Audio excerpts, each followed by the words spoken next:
O item 61 do material didático já vai ser o substituto de Pepe I, né? Seu filho Pepe II. Governou a terra de Kemet por cerca de 50 anos. Bom, então eu tirei aí um artigo de um livro bem interessante também, que vocês devem ler, História do Egito Antigo. Lembrando que, como os gregos chamaram aquela região do Nilo de Egito, os historiadores tratam de egípcios, tratam de Egito Antigo, todos os habitantes dessa região. Quando eles chamarem de Egito Antigo normalmente é esse período que eu estou identificando aqui como antediluviano. Tá bom? Nós veremos agora que o dilúvio, tudo indica, veio nos dias de Pepe II, porque os arqueólogos vão dizer a mesma coisa. Não se sabe o que aconteceu, mas tudo desapareceu nos dias de Pepe II. A civilização desapareceu. E eles vão colocar a mesma hipótese. Deve ter sido uma mega seca. Observe o que esse Grimman fala dessa obra Egito Antigo. É bem interessante. A longevidade excepcional de Pepe II também provocou uma crise sucessória. A lista real de Abidos, mencionada em Merene II, que também adotou o nome de Antiesaf, e que seria filho de Pepe II e da rainha Leite, esse soberano muito efêmero, pois reinou apenas um ano, seria o esposo da rainha Nitocris, que foi, segundo Maneton, a última rainha da sexta dinastia, e que o cânone de Turim menciona logo em seguida a Merene II como rei do Alto e Baixo Egito. Infelizmente, não há qualquer testemunho arqueológico do seu reinado. Nem mesmo sabemos onde situar corretamente seu possível sucessor. Neferkare, o filho de Ankhesenpepe e de Pepe II. Ou seja, nós veremos aqui diversos artigos falando, né, que esse período ocorre alguma catástrofe que eles não sabem explicar, não sabem o que ocorreu, mas aconteceu que eles desapareceram. Não existem escritos, não existem achados. Olha, nós vimos uma civilização avançada na Mesopotâmia e o conhecimento desapareceu. Com essa civilização do Nilo também vai acontecer a mesma coisa. Eles tinham um conhecimento e conseguiram construir pirâmides que hoje os especialistas, os cientistas dizem não há como construir uma pirâmide daquela no tempo que eles construíram, que seria em 20 anos. O que essa civilização teria desenvolvido? E principalmente, por que aquele conhecimento desapareceu? Existem hipóteses que eles teriam descoberto uma maneira, né, de até fazer pedra flutuar. Existe um monte de hipóteses.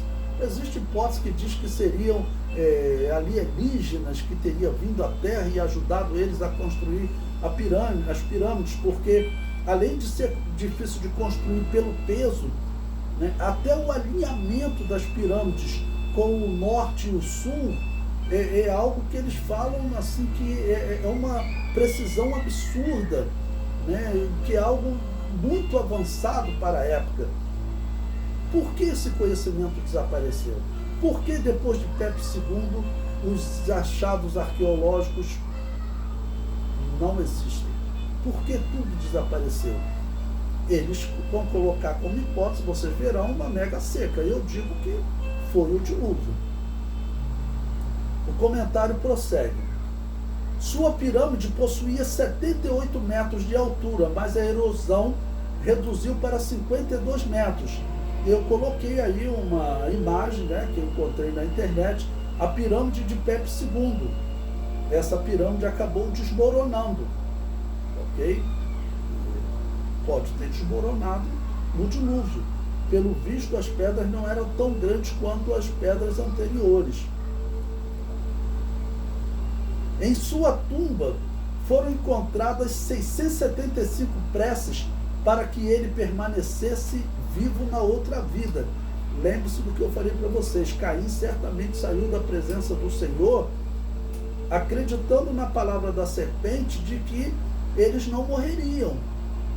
E Caim saiu buscando uma solução para a morte. Esses habitantes da terra de Quemete, eu falei para vocês, certamente eles são os descendentes de Caim. E por quê? Se tem muitas evidências. Uma delas, a Bíblia diz que Caim habitou na terra de Nod. Quando você vai no hebraico, o que significa Nod? Nod significa peregrino. Ele foi habitar na terra do peregrino. E a região do Nilo, ela pode ser descrita como a terra do peregrino, porque as enchentes do Nilo, elas faz com que a população tenha que peregrinar, porque uma região de cerca de 60 quilômetros na margem do Nilo fica cheia. Eles têm que sair, ficam 4 meses fora. Depois, quando a enchente termina, eles voltam, porque a lama que a enchente deixa, eles plantam ali o trigo e cresce como em nenhum outro lugar do mundo. E depois eles colhem aquele trigo, vivem ali 8 meses, né? Vem a enchente de novo, eles saem. Então, por isso a terra do peregrino, tudo indica que a região do Nilo é a terra do peregrino. E lembrando, ela foi habitada 3.200 a.C., aparece a civilização, cerca de 800 anos depois da criação de Adão. Então faz sentido você acreditar que aquela é a região dos descendentes de Caim. E lembre-se também o que era a pirâmide. A pirâmide era a casa de uma divindade egípcia. E que divindade era essa? Era a serpente.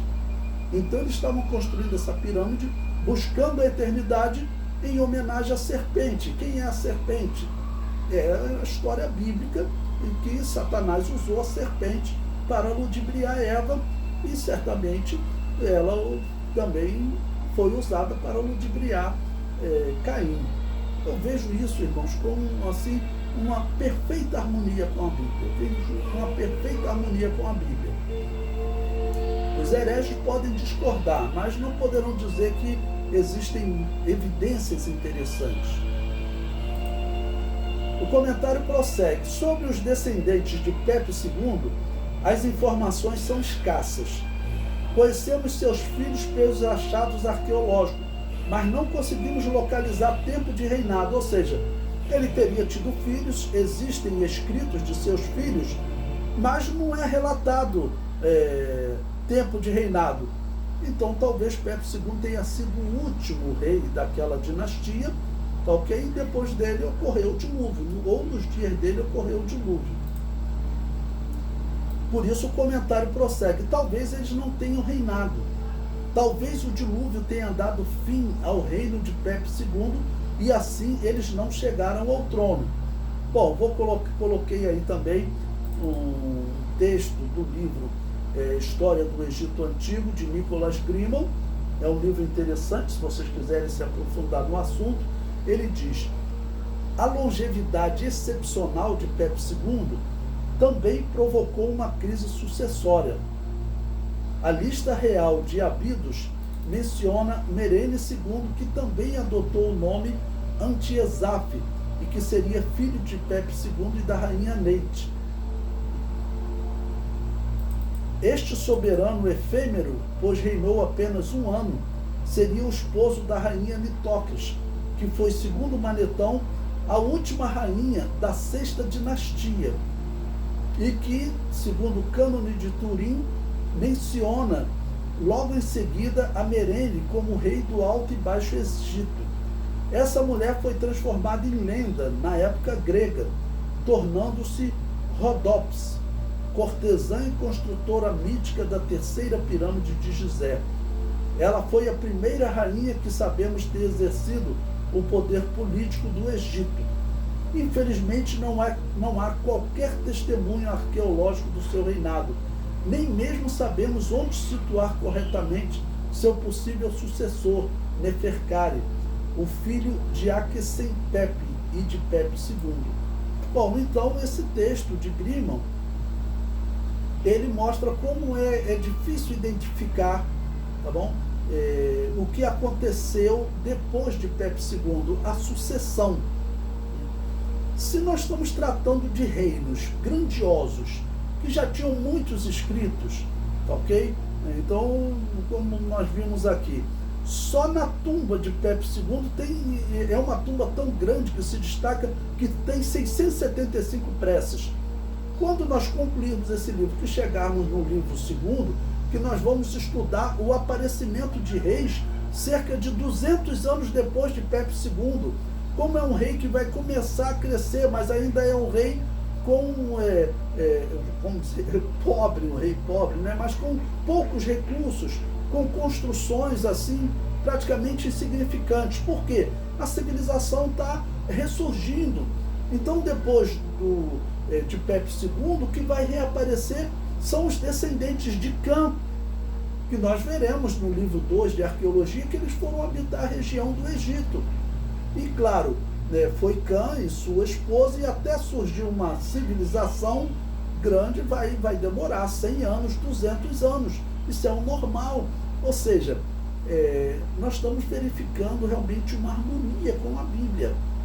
Okay? Esse homem, Pepe II, tudo indica, foi o último rei dos descendentes de Caim antes do dilúvio.